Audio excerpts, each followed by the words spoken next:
Welcome to the disturbing Vocaloid song Iceberg. As you might or might not know, I love disturbing songs.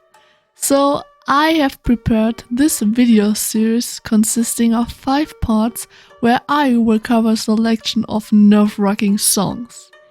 This is part 1, where we will speak about the peak of the iceberg. We will listen to some spooky songs, talk about rituals, creepypastas, yanderes, and aunts, apparently. I sincerely hope that you will enjoy this video series where I will share some of my favorite songs, as well as some of the songs that broke me. And as a last little disclaimer before we get started, please don't mind possible background noises. I'm recording this in front of my red cage, cause they have to get familiar with my voice. So yeah, my mic actually should filter them out anyway, so just in case. Now, check for the monster under your bed, get a cozy blanket and let's start into the video.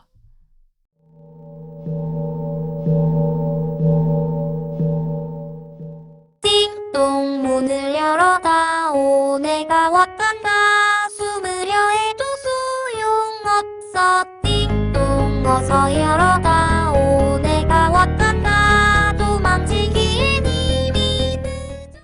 Hide and Seek is a Korean song published in 2012 where a female protagonist portrayed by Siyu chases a boy. The girl, however, seems to be possessed by a demon, as seen in the video. Many people believe this song is based on the game Hide and Seek alone. This game, or better to say ritual, deviates from Japan and Korea. Basically, you summon a demon into a random doll, which will chase you through your own house. But there's a catch.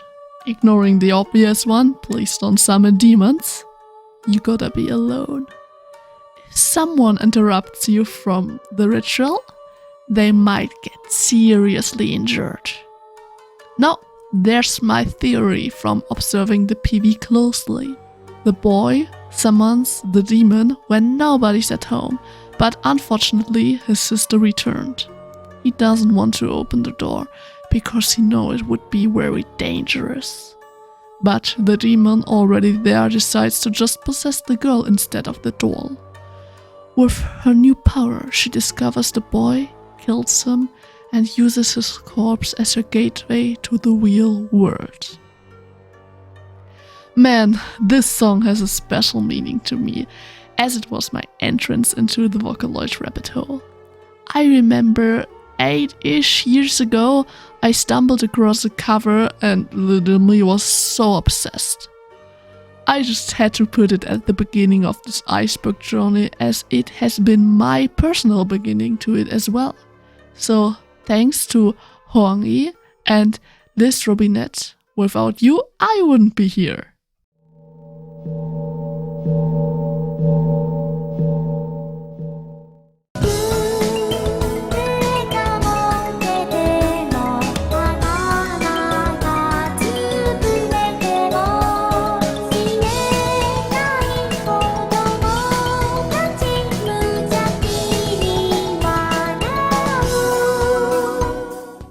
This song is based on the Japanese children's game named Kakome, which also, by the way, is the intro song of this video.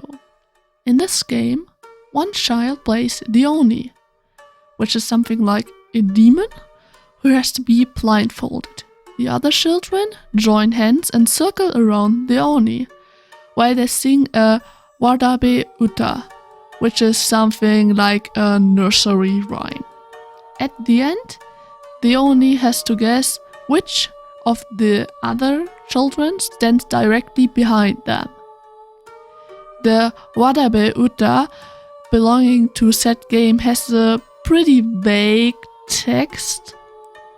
Kakome, for example, can be translated with circle you, holes in a basket, pregnant woman, bird in a cage, or simply lost.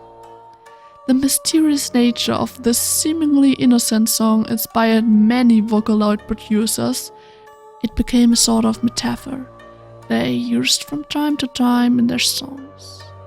So yes, this song uses the children's game Kakome, but that's not the entire story of it.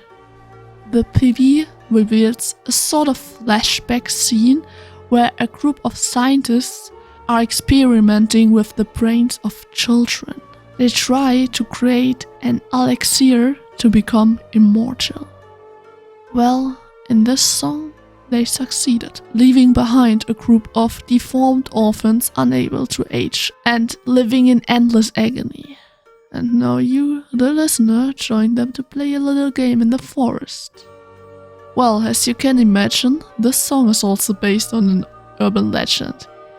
People used to say that the Nazis were doing such experiments on orphans, and well, while human experiments during that time were actually pretty common, there's no evidence for an experiment like that in Kakome has actually ever taken place.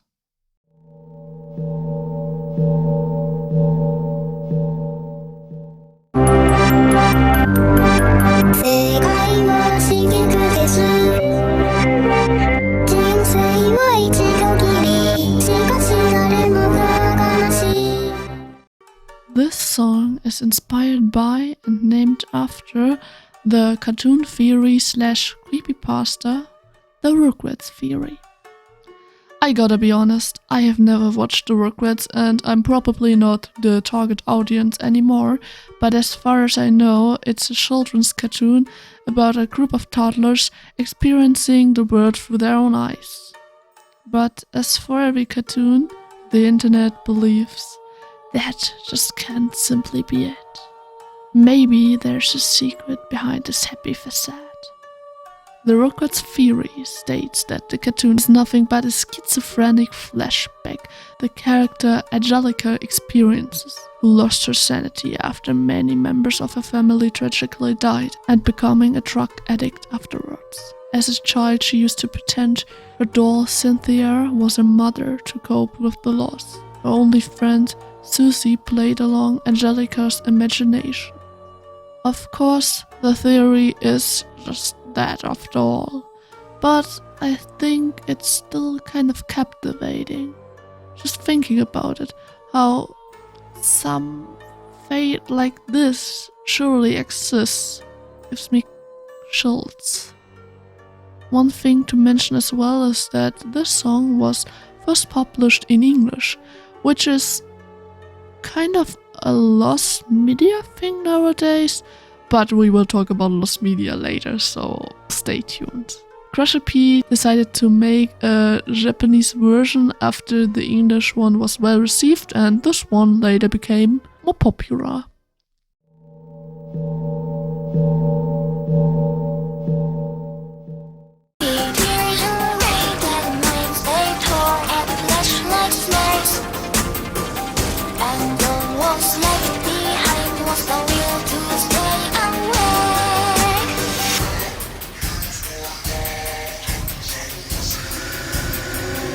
This song sounds pretty upbeat actually, and to be honest, I just included it to tell you a personal story for the fun and giggles.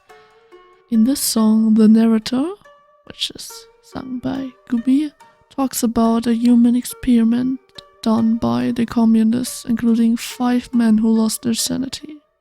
And if you know anything about creepypastas beyond Shift the Killer, you will probably know that this is going to be about the Russian sleep experiment.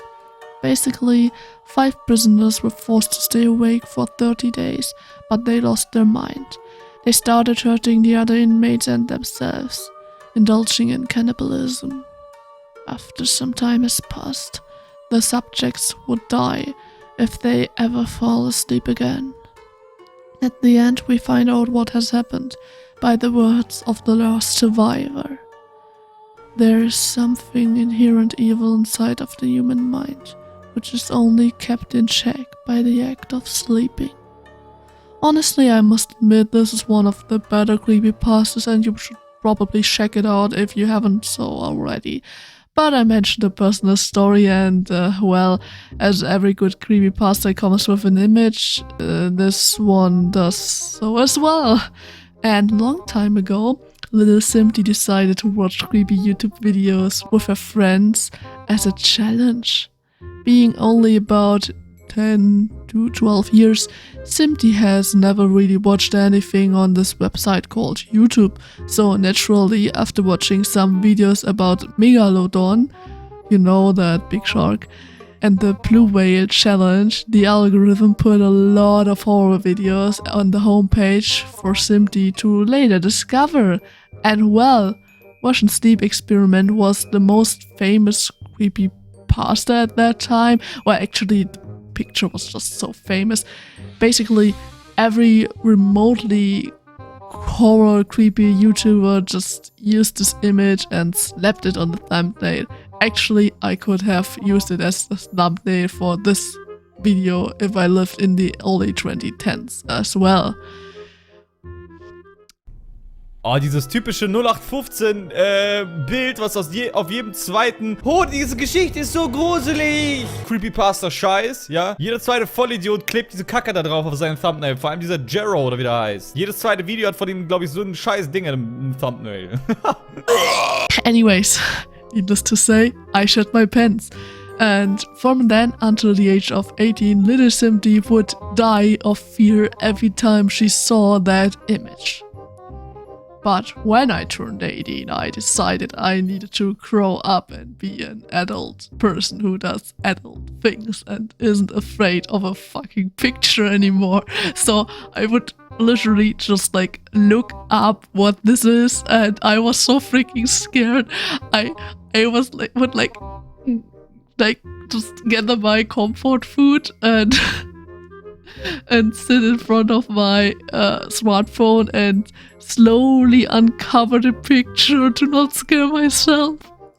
And I found out it's just some sort of Halloween decoration. So yeah, I was literally just young and stupid. Yeah, amazing. And later I started dreaming about it, and I just had a fancy tea party with that guy. So hey, we are now besties. The end.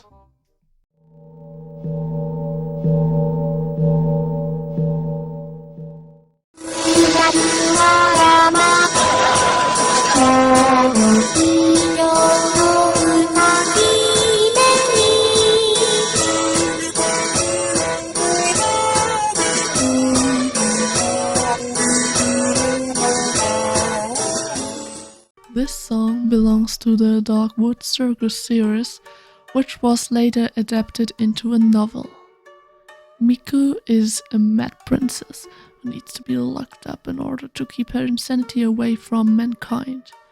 She later gets thrown into the Dogwood Circus, where she is called the Deformed Diva. Other members include Kaito, the cannibalist beast, Ren and Dan, who share one body, and probably Luca. Everyone would rather die than being a member of this freak show. It is actually hinted that Luca killed herself already. Miko unfortunately later can't deal with the pain of being locked up anymore and hurts herself in a fatal way. She wakes up in hell, where she has to endure endless agony. She starts praying to die finally instead of being tortured in purgatory. At the end, she becomes a Shinigami and had to judge over her prayer fiance and decides that he is guilty. To be honest, I can't really get a hold of the entire series. I just read what's in the wiki. It's rather complex. It's like several songs, so makes sense. But I hear that it changed a lot during the process of adapting and reworking it for the novel. Nonetheless, I think the song's just pretty dope, so check it out.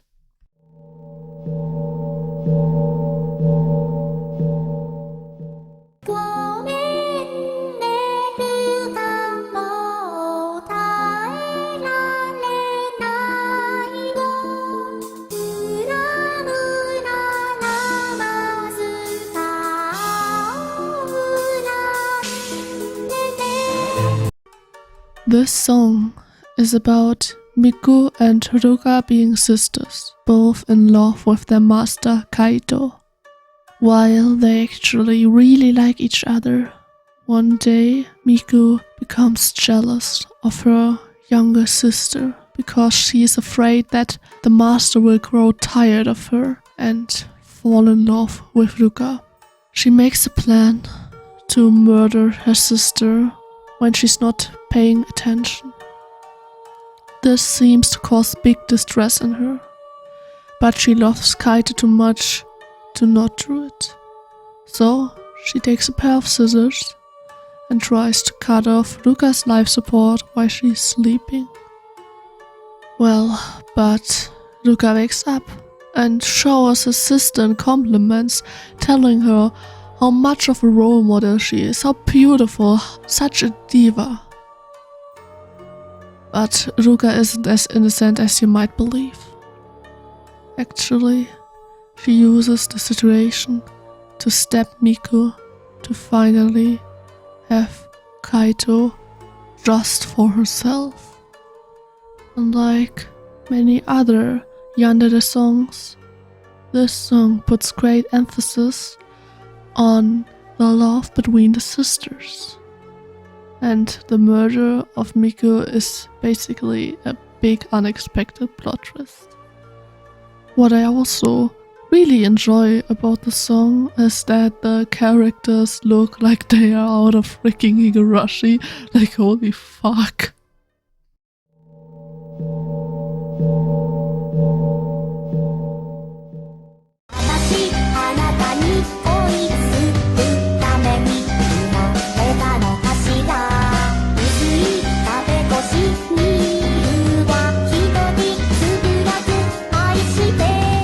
Rotten Girl, Grotesque Romance is a song about Miku and Ruka as well, both again being in love with Kaito.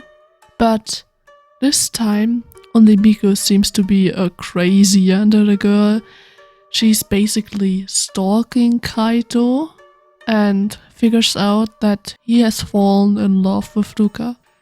She can't get over the jealousy of not being able to be together with her love. So she kidnaps Ruka and kills her. Afterwards, she starts dismembering her body and sending it to Kaito in packages. Kaito seems to be very depressed about what has happened. He is unable to cope with all of the things he had to experience because of Miku. So finally, he pretends to have fallen in love with Miku. This, however, is only a trick to, at the end, kill Miku out of revenge. I really enjoy the song because it's super creepy from the beginning. The images are very graphic and disturbing, you know. We have Luca's dismembered corpse, weapons, blood, the casual stuff. And it's just actually a very nice song. It slaps. It slaps very hard.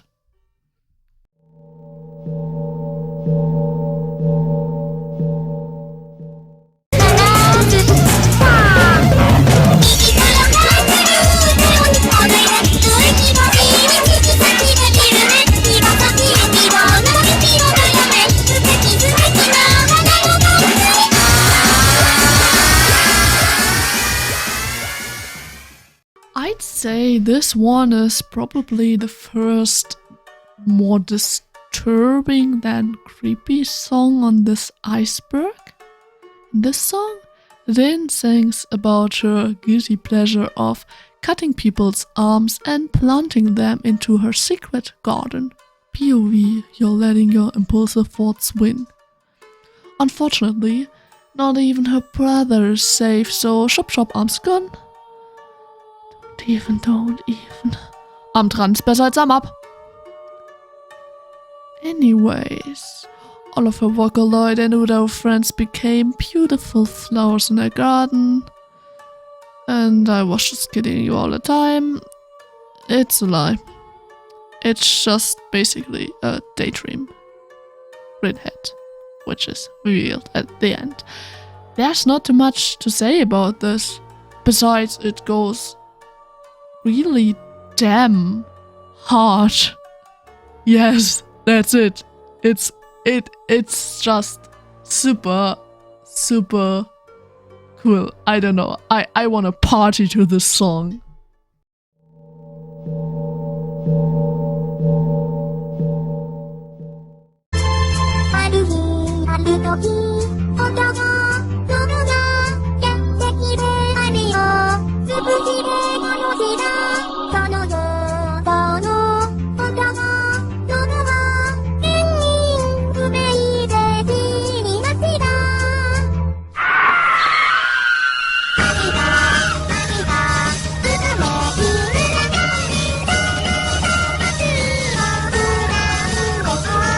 So this is the funny horror song to listen to if you need healing after the stuff previously covered. It's about ants killing a boy, most likely then and then accidentally stepping on an ant. Don't fuck with ants. And go vegan. That's it for today. Next time we will dive a bit deeper and get to know less innocent songs. And we won't talk too much about creepypastas, I promise. Please really let me know what you think about this project, because I'm very new to video making. Sounds a bit strange after I've made that many covers and songs, but you know, video making in concern of videos where I talk, videos that aren't music or tutorials. So yeah, let me know. Do you like it? And if, stay tuned for part 2. Thanks for watching. Thanks for choosing this video out of everything else you could have watched. And goodbye. Have a nice day.